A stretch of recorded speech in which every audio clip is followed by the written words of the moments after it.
Hey guys, how are you? Happy New Year, all that stuff. James here, Truck Awareness Program, as you probably already know. It's 4:10 a.m. Queensland time, so 5:10 a.m. in New South Wales here. I'm somewhere between Grafton and Ballina, going north. It's raining, so therefore my truck is going to be filthy. Not happy, but shit happens. Right, I need your help. Need some feedback, some guidance. Truckies, yeah, you're welcome to comment on this. I really want to hear from Mum, Dad, Joe Blogs, L platers, P platers, whatever. I want to know, what's your top four? Did I hold up four? Yeah, four. Top four things that come to mind when you're travelling down the road, or you're standing on the street corner, whatever the circumstance, when you see a truck, a large truck, a B-double, a road train, whatever the hell. So what I'm angling at is my top four concerns, my top four focuses for the Truck Awareness Program. All comes back to safety, obviously, but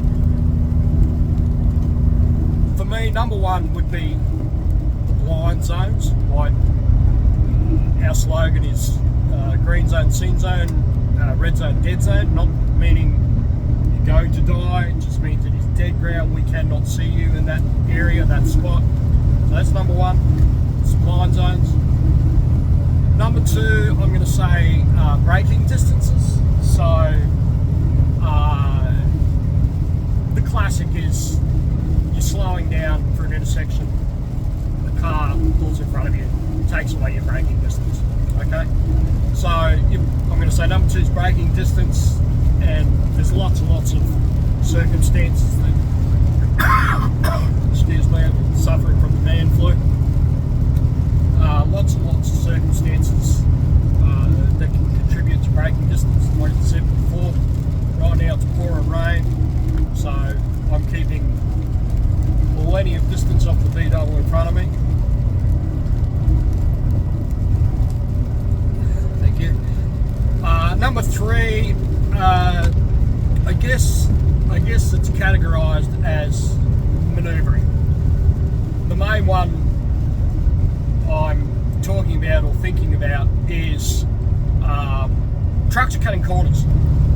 Where a B-double's 26.5 metres long, you know, some of them are up to 29 metres now. We're starting to see a lot more variations, like on some highways.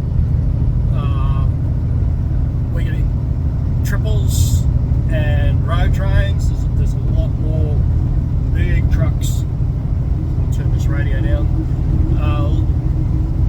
A lot bigger, longer trucks showing up on our normal everyday highways, not just big road trains way out west. So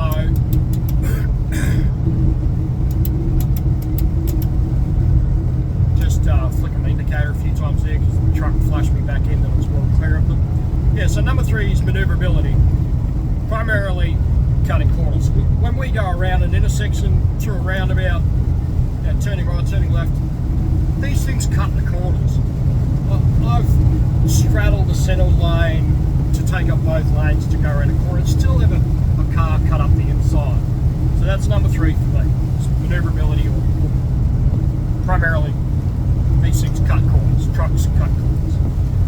And number four, I'm going to say weather conditions. So rain, fog, snow, whatever the hell, sunny, blah blah blah.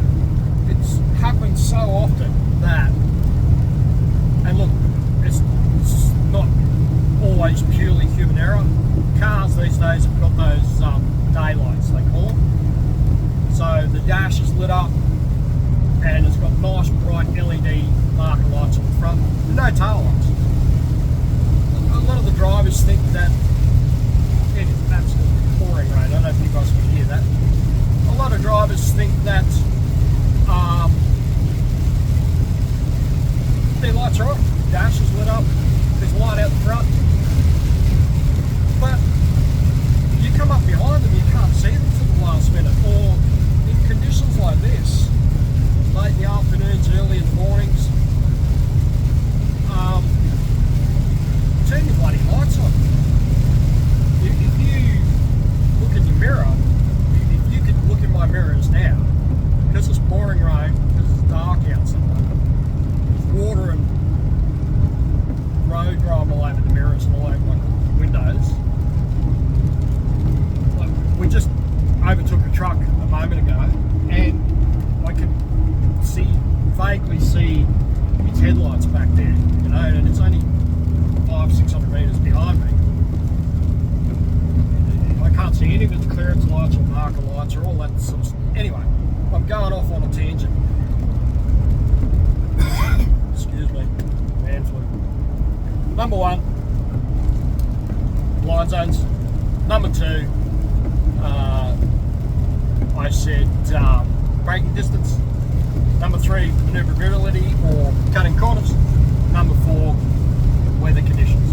That affects our braking distance. That affects our vision, etc., etc. So it's going to affect you guys too.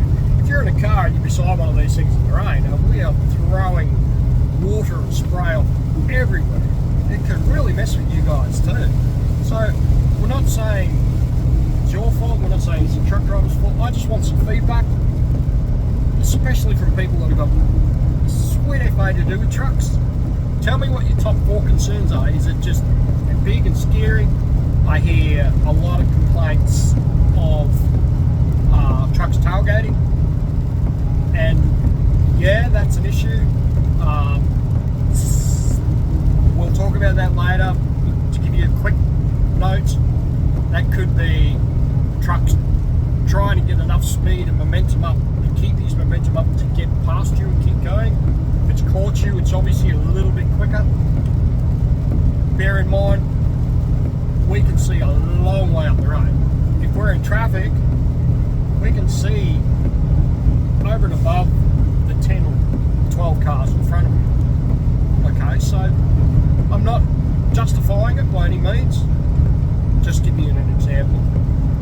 But please send me your top 4 concerns, whether it be, like I said, vision, just purely their size scares you or worries you,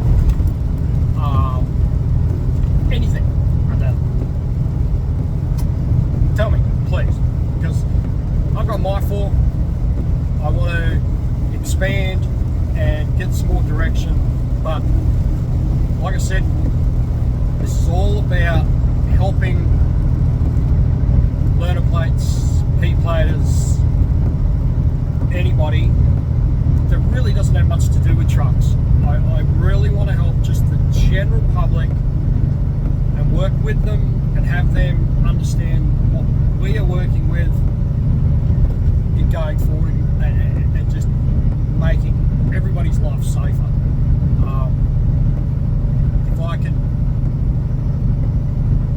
If I could save a life, I'll never know whether it made a difference.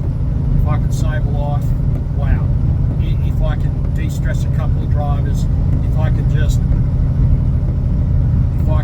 help people understand and be more aware about heavy vehicles, trucks, buses on the road, and reduce a couple of accidents, a couple of fender benders, a couple of close calls, then I've made a difference.